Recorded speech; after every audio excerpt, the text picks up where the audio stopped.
Police called a medic, this beat came to me on a stretcher. In the lab, I step to the mic and feel like I'm Dexter. I'm a man, dark world, but I'm still shining like treasure. Yeah, I got joy like ha ha ha. Wait, and I can't wear smiles, that's fake. Then I'm between love and strong. Hey, clock says no time for mistakes. Ring the alarm, sirens go off, but I'm calm. My life resides in his palm. Submit to my pops, respect for my mom. Honoring both, so my life will be long. Third time is the charm of the third strike. What's going on, drivers? Welcome to Trucking with Old Snapper, and I am Old Snapper. If you're new to the channel, please like and subscribe. All that good stuff that the YouTubers like to say. I am chilling up here in Henderson, Nevada. I got to pick up my load in the morning. I'm gonna head down towards Phoenix. I'm gonna talk about training. You know, I see a lot of drivers complain about schools and training today. And I was a trainer for 5 years, 3 different companies, excuse me. I was a trainer for Stevens Transport for 3 years. I was a trainer for Celadon for a little while. And I was a trainer for Creek Carriers. You know, I've had the view of 3 totally different programs. All 3 programs were totally different. Stevens Transport, since back in the day, has changed their program. They've gone to an hours program. Back in the day, I think their program was a whole lot better than what it is now. Now, I've never trained in an automatic. All the training I did was back when manuals were everywhere. These trainers today that are training in automatics, they don't realize how easy they have it. But training in automatic or training in a manual was difficult at times. It was dangerous and difficult at times. Stevens back in the day had probably one of the best training programs in the industry. Today, I wouldn't say so. They're just like everybody else now. They don't, you know, they'll allow someone to become a trainer with less than a year of experience, and then they went to an hours program. But back in the day, a student had to do, there was 2 training phases. There was a beginning training phase and then a finishing training phase. So you went with 2 different trainers. And the idea behind that was if your first trainer missed covering something, your second trainer got you on it. The other idea behind that was when you got on your second trainer's truck, you were supposed to be at the point that you could run that truck on your own, and he or she just supervised it. They've kind of done away with all that, and they've changed it all up. Plus, the students had to do 2 mountains, 3 mountains, 1 without a Jake, or 2 without a Jake and 1 with a Jake. And they had to bump a dock in all 5 regions of the country, and they had to run 8,500 miles. That's the way it used to be. You were with your first trainer about 5 weeks. You went back, you did a road test, an orientation 2, then you went out with another trainer again for another 3 weeks and then you went back and took another road test before you were able to get into a truck. And then there was a probationary period and all this kind of crap. But now that they've gone to the hours program, I would not say they have the best training program in the industry. They did just like everybody else. One of the things that's really sucked and one of the things that's hurt us out here is the fact that these schools, well, I wouldn't say the schools, the companies that train, they've lowered the standards and made training easier and easier and easier and easier. What's happening? Your students are coming out getting, you know, they're getting babysitted and spoon-fed, you know, and they're not coming out as good as they used to. We went through hell back when I started. It was hard, you know, and if you made any mistakes, they started you over. I knew guys, man, back when I was with Stevens, like if they had an accident or something during training, it bumped something, anything went wrong, they started them over. There were guys that were in training for 4 or 5 months, you know, and if they didn't get it after a couple times, they just sent them home. That was that. That's the way it used to be. Now, it's like they do everything they can to guarantee that a person's gonna pass. That's awesome for the person that's going through the program, but that sucks for all of us that have to drive out here around them. It's dangerous for all of us that have to drive out here around them. You know, I'm amazed at how many people will flash you.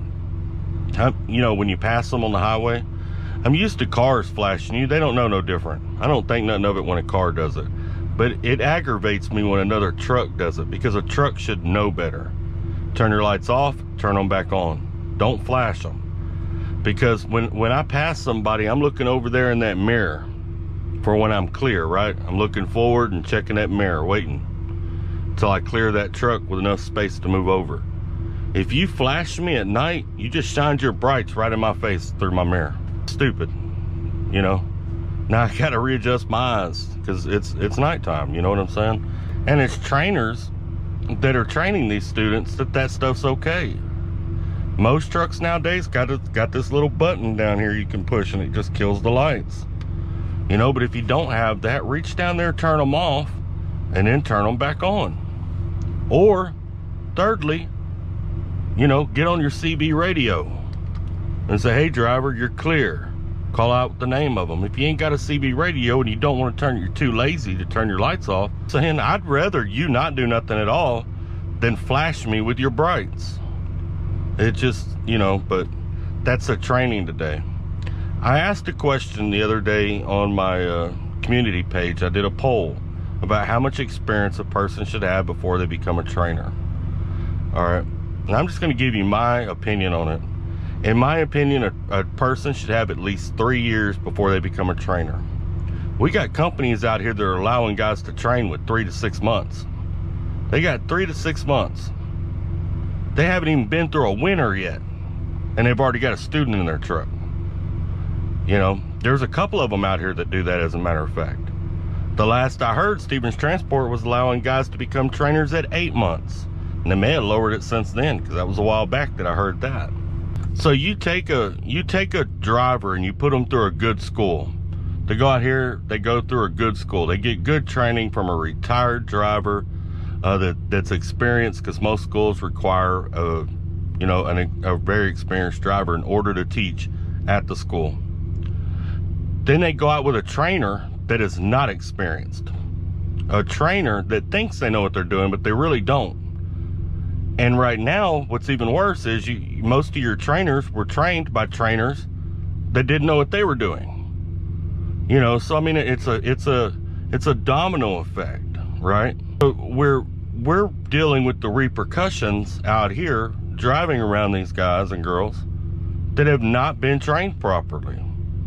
That's why it's hard for me to pick on them. It's hard for me to pick on them when I see them doing something just absolutely crazy. And I know what some of y'all are going to say. Some of y'all are going to say, well, they should have common sense. I don't believe in common sense, and I'm going to tell you why. I know right now some of you are probably laughing, but I really don't. I don't believe in common sense. You're not born knowing anything. You know, you're born, you cry when you're hungry, you cry when you're thirsty, you cry when your diaper's full, but you're not born knowing anything. You're either taught or you figure it out on your own. All right. Some people have a little more snap to figure it out on their own than others. But most everything in life is taught. It's either taught by seeing it, it's either taught by hearing it, or both. You know, everything in life is taught. You're not born knowing anything. And you get what I'm saying? So that's why, in my opinion, common sense does not exist. Because if there was such thing as common sense, that means you were born knowing it, in my opinion. So, no, there's no such thing as common sense. Life experience teach you things, other people teach you things, and then you figure out some things along the way. So, when I see a driver doing something they shouldn't be doing, I don't automatically say, well, they should have common sense. That's a cop-out. You know, they should have been trained properly. They were not trained properly. Or they were trained properly and they didn't adhere to what they were trained to do. And that's the problem with these schools. These guys go through school, they get good training, and then they'll come out with a trainer and they get just absolutely crap training from a trainer that's inexperienced. And the one part of this industry that's not regulated is how much experience a trainer should have to become a trainer. It's the only part of this industry that the federal government has not regulated. And it's the part of the industry that the federal government needs to regulate. You know, and in my opinion, they should have at least 3 years OTR. You know, another thing that I kind of miss and wish would come back is the ability to become a local driver. When I started driving, local companies wouldn't look at you unless you had, most of them, 1 year, Some of them 3 years. They wanted you to have either 1 or 3 years OTR before they'd even take your application. That's the way local companies used to be. By doing that, your local drivers had more experience when they became local drivers. You know, so, and a lot of OTR drivers look up to them, we knew those guys have been driving a while. Well, now, you can come out of truck driving school and go right to a local job if you want it. You may not pay much, but you can almost go right to it. Some local companies will even train you. You don't even have to go OTR at all. Some guys don't even go OTR at all. They never touch an OTR truck. They're driving in the city every day, brand new. And then when we come in to deliver or pick up or whatever, we're having to deal with the issues of a brand new driver that's stressed out, that's driving in the city all day long. You know what I'm saying? I mean, those of y'all that have been out here a while, you know exactly what I'm talking about. So I kind of wish they would go back to that. Go back to requiring a little more OTR time before a person can become a local driver. If you're a trainer out there, man, and you're not experienced, you're putting yourself at risk. And I hate to say this, but you probably shouldn't be training, because you're putting yourself at risk. Because you're trying to drive a truck from a passenger seat when you're not even all that experienced in a driver's seat. It's a recipe for disaster. You're putting yourself at risk. You're putting a student at risk. If you're at CR England, you're putting 2 students at risk, because they train 2 students in a truck at a time. And how they're getting away with that, I don't even know, because you ain't got but 2 seats and 2 beds. How they're doing that, I have no idea. But in my opinion, a driver should have at least 3 years OTR, preferably 5, but at least 3. I did see a comment that was on that post, and someone said, well, a driver should have 5 years, but there's no way to sustain that. There's too much turnover. There's not enough drivers out here with 5 years experience. There's a ton of drivers out here with 5 years experience. There's a whole ton of drivers out here with 3 years experience. And there's a lot of us that would go train. The reason we don't train is, one, because the money is not there. The money, when you weigh out what you're doing with what you're making and what you got to put up with, and then you're splitting your truck and piling 2 people into a very small space, it just doesn't weigh out most of the time. All right, that's one reason. So companies would have to pay more, and they don't want to pay more. So instead of paying more, they'll risk the safety of the motoring public and just lower their standards on what they require for a trainer. Let me tell you a little story. You want me to make you sick? When I went to Celadon and became a trainer over there, all Celadon required. Now, mind you, I'd already been a trainer at Stevens for 3 years. But when I went to Celadon, all Celadon required for me to become a trainer was that I be with their company at least 30 days. And then I took their little train the trainer class, in quotations, train the trainer.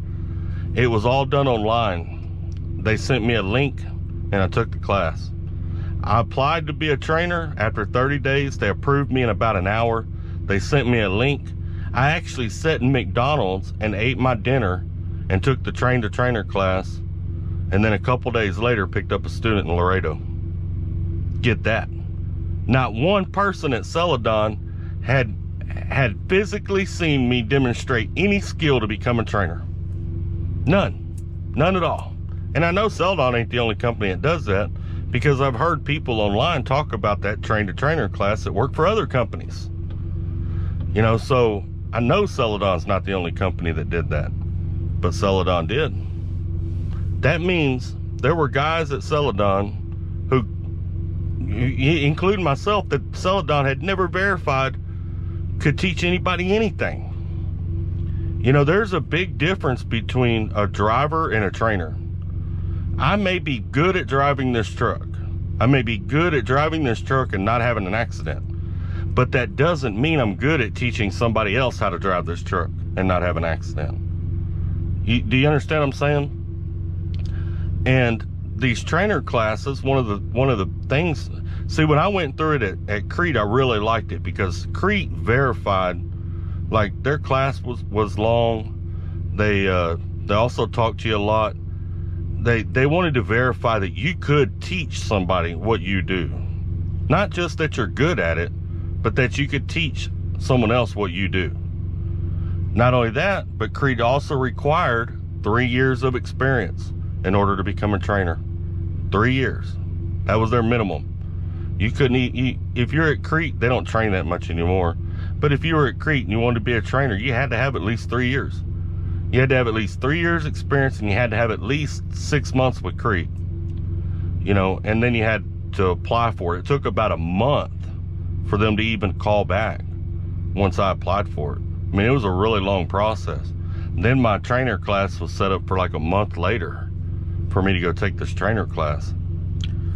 You know, and we took road tests and backing tests and all kinds of stuff in this trainer class. We even took a personality test in that trainer class. You know, and went over different techniques and stuff like that for training different individuals. And everybody learns different. Some people learn from watching. Some people learn from telling them. Some people need a little bit of both. Some people do good with positive encouragement. Some people, you know, react a little differently to that. I think that's where the problem is in the industry. I really do. I think that is where the issue is in the trucking industry. You know, it ain't automatics and manuals. I mean, if you can drive a manual, that's great. I can drive one, but I prefer an automatic. Man, when I'm going through the city, I ain't up and down on the gears or none of that. I prefer an automatic. I like it. You know, the only difference between a person who can drive an automatic or a person that can drive a manual and a person that cannot drive a manual is the fact that one can and one can't. Still doing the same job, still achieving the same thing. I don't think that has much to do on the industry. Now, the fact that unqualified trainers are training students, I believe has a huge impact on the industry. And I believe it's a problem that's snowballing, and it's one of the reasons that accidents are increasing, that winter pileups are increasing. Man, there's a driver that I know, all right, that's got 3 years of experience, and he trained at Swift, and he worked at Swift for a year. A few weeks ago, having a conversation with him, and we just happened to be talking about it. We were both in the ice and snow, you know, and he was talking about coming down the hill, and he was on his jakes. I said, hey man, you weren't taught, you're not supposed to use them jakes in the ice and snow. He had no idea what I was talking about. He Googled it. Literally, he had to Google it because he didn't have any idea what I was talking about. Dude had went through an entire training program at Swift and had never heard of not using his brakes in ice and snow, or not using his jake brakes in ice and snow. Tell me we ain't got a problem in the training in the training sector of trucking. That's where the issue is. In my opinion, that's where the issue is, and that's what needs to change. There needs to be some sort of law, some sort of regulation that states how long a person needs to be a driver before they can become a trainer. There also needs to be some sort of regulation set in for training a driver to be a trainer. That way they're effective. I think if we did that, we would see a mass improvement out here in the trucking industry. Anyway, I've rambled on long enough. That's my rant. I don't know if any of y'all out there agree or disagree with what I had to say or not. I appreciate all of y'all. Y'all have a great night. Stay safe. Remember, we are all family out here, even if we are a little bit dysfunctional. And keep trucking. This is how it go. I got some secrets, I'm shaking the game so they stay on their toes. Stay in your lane, how to stay on the go. I came to play with the pros and act like a rookie, so they overlook me. Then I double up again under their nose. None of them cold, they just got lucky but never adapted. So I'm 10-1 if it's coming to blows. My enemies cutting it close. I let them think that they got me, but what do you know? I had them beat before we ever spoke. I'm ready for smoke. I need to know everything, who and the what and the where. I need everything. Trust me, I hear what you're saying, but act like it's new what you're telling me. I'm curious.